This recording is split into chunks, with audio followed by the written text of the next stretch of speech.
മുഅ്മിനീങ്ങളെ, ഈ ദുനിയാവിലുള്ള ജീവിതം എത്ര കാലമുണ്ടെന്ന് പറയാൻ സാധിക്കില്ല. ജീവിക്കുന്നിടത്തോളം കാലം ഇസ്സത്തോടെ ജീവിച്ച് അവസാനം മരിക്കുമ്പോ ആഖിബത്ത് നന്നായി മരിക്കണോ. ഒരാളെ മുന്നിലും സ്വന്തം ആവശ്യത്തിന് വേണ്ടി കൈനീട്ടി യാചിക്കാത്ത ഒരു ജീവിതം ഉണ്ടാകണോ. ആരെ മുന്നിലും വഷളാവാത്ത ഒരു ജീവിതം ഞങ്ങൾക്ക് നൽകണേ അല്ലാഹ്. ഹബീബായ റസൂലുള്ളാഹി സല്ലല്ലാഹു അലൈഹി വസല്ലമ തങ്ങൾ നമ്മെ പഠിപ്പിക്കുകയാണ്, അർബഉ മിനസ് സഅദാ, 4 കാര്യങ്ങൾ ഒരു മനുഷ്യൻ വിജയിച്ചതിന്റെ അടയാളമാണ്. 4 കാര്യങ്ങൾ അതൊരു മനുഷ്യൻ വിജയിച്ചതിന്റെ അടയാളമാണ്. 4 കാര്യങ്ങളുണ്ടെങ്കിൽ ആ മനുഷ്യൻ വിജയിച്ചു എന്നാണ്. അതിലൊന്നാമതായി മുത്തുനബി തങ്ങൾ എണ്ണുന്നത് അൽ മർഅത്തു സ്വാലിഹാ, സ്വാലിഹായ ഒരു ഭാര്യയുണ്ടെങ്കിൽ, നല്ല ഒരു ഭാര്യ, സ്വാലിഹത്തായ ഒരു ഭാര്യ, ഈമാനുള്ള ഒരു ഭാര്യ, അതേ ഭർത്താവിനോടൊപ്പം ഇലാഹായ റബ്ബിന്റെ തൃപ്തി പ്രതീക്ഷിച്ച് നല്ല കുടുംബജീവിതം പ്രതീക്ഷിച്ചുകൊണ്ട് നല്ല കുടുംബജീവിതം മുന്നോട്ട് നയിക്കുന്ന ഒരു സ്വാലിഹത്തായ ഭാര്യ, ആ നിലക്കുള്ളൊരു ഭാര്യയുണ്ടെങ്കിൽ ആ മനുഷ്യൻ വിജയിച്ചു എന്നാണ്. വിജയിച്ചതിന്റെ അടയാളമാണ് നല്ല ഒരു ഭാര്യയെ കിട്ടാന്നുള്ളത്.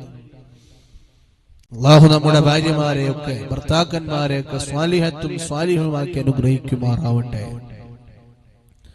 പ്രിയപ്പെട്ട മുഅ്മിനീങ്ങളെ, ഭർത്താവിന്റെ സങ്കടങ്ങളിലും സന്തോഷങ്ങളിലും കൂടെ നിൽക്കുന്ന ഭാര്യ, ഞാൻ ഓർമ്മപ്പെടുത്തിയിരുന്നുവല്ലോ, ഒരു നല്ല ഭാര്യയുടെ ലക്ഷണമാണ് എന്നും ഭർത്താവ് ജോലിക്ക് പോകുമ്പോ ആ ഭർത്താവിന്റെ കൈകളിൽ പിടിച്ചുകൊണ്ട് എത്ര തന്നെ ഞങ്ങൾ പട്ടിണി കിടന്നാലും പ്രശ്നമല്ല, പക്ഷേ ഹറാമായ ഒരു സമ്പാദ്യവും നമ്മുടെ വീട്ടിലേക്ക് കൊണ്ടുവരരുത്, എനിക്കും എന്റെ മക്കൾക്കും ഹറാമ് നൽകരുത്, ഹറാമ് തീറ്റിക്കരുത് എന്ന് പറയുന്ന ഒരു ഭാര്യ, അതൊരു സ്വാലിഹത്തായ ഭാര്യയാണ്.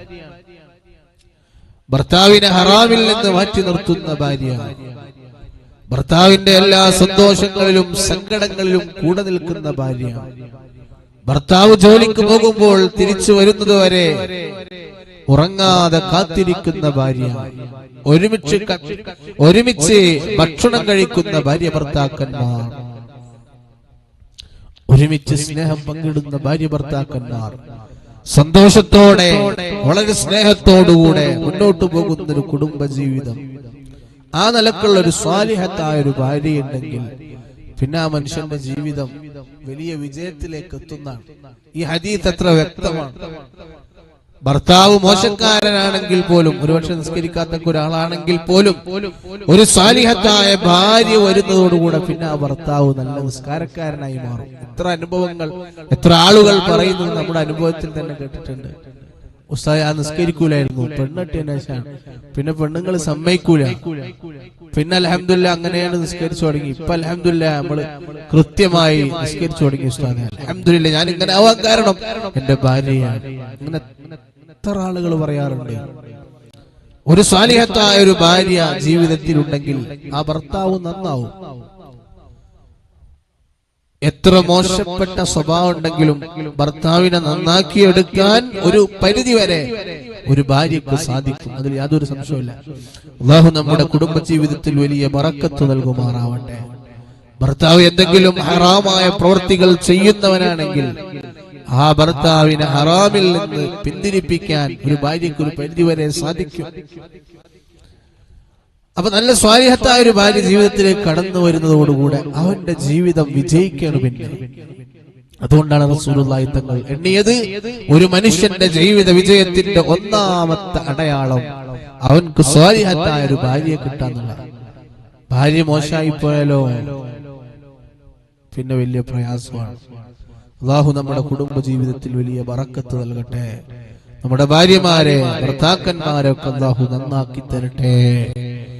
രണ്ടാമതായി ഒരു മനുഷ്യൻ വിജയിച്ചതിന്റെ അടയാളം വിശാലമായ നല്ല അവന് താമസിക്കാൻ, അവനും അവന്റെ കുടുംബത്തിനും താമസിക്കാൻ യോജിച്ചതായ ഒരു വീട്. അങ്ങനെ ഒരു വീടുണ്ടാവുക എന്നുള്ളത് എല്ലാവരുടെയും ഒരു സ്വപ്നമാണ്.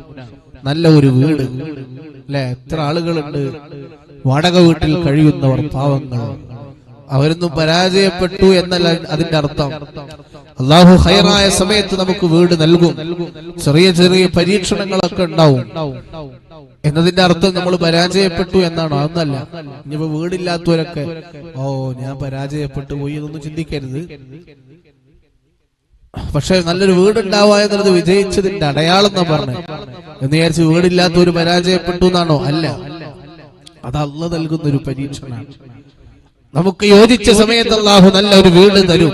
അള്ളാഹു നല്ല വീട് നൽകട്ടെ, അള്ളാഹു നല്ല വീട് നൽകട്ടെ. വാടക വീട്ടിലൊക്കെ കഴിയുന്ന പാവങ്ങളുണ്ട് റബ്ബേ. വീട് പണി തുടങ്ങി വെച്ചിട്ട് പൂർത്തീകരിക്കാൻ കഴിയാതെ പൈസ ഇല്ലാതെ ബുദ്ധിമുട്ടുന്നവരുണ്ട് റബ്ബേ.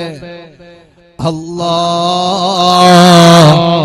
നല്ല വീട് നൽകണേ അല്ലാ.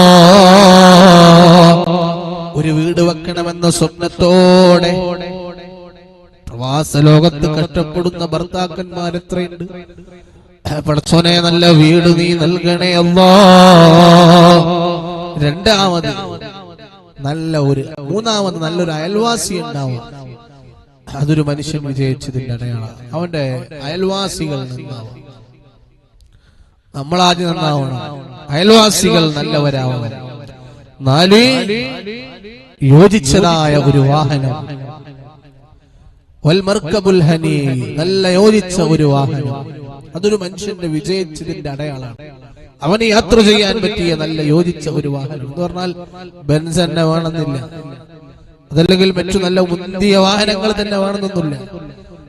നമുക്ക് യാത്ര ചെയ്യാൻ, നമുക്ക് നമ്മുടെ കുടുംബത്തിന് യാത്ര ചെയ്യാൻ യോജിച്ചൊരു വാഹനം ഒരു ആക്റ്റീവയാണെങ്കിൽ അത്, ഒരു ബൈക്കാണെങ്കിൽ അത്, അങ്ങനെ ഒരു നല്ല വാഹനം ഉണ്ടാവുക എന്നുള്ളത് മനുഷ്യൻ വിജയിച്ചതിന്റെ അടയാളം. ഇനി വാഹനം ഇല്ലാത്തവരൊക്കെ പരാജയപ്പെട്ടു എന്നാണോ?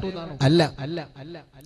ഇതൊക്കെ കിട്ടിയാൽ വലിയ വിജയം കിട്ടി എന്നർത്ഥം. അതിന് അള്ളാഹുവിന് വലിയ ശുക്ർ ചെയ്യണം. ഇനി ഒന്നും കിട്ടിയില്ലെങ്കിലും അൽഹംദുലില്ലാഹ് പറഞ്ഞു റബ്ബിന് നല്ലോണം ശുക്ർ ചെയ്യണം.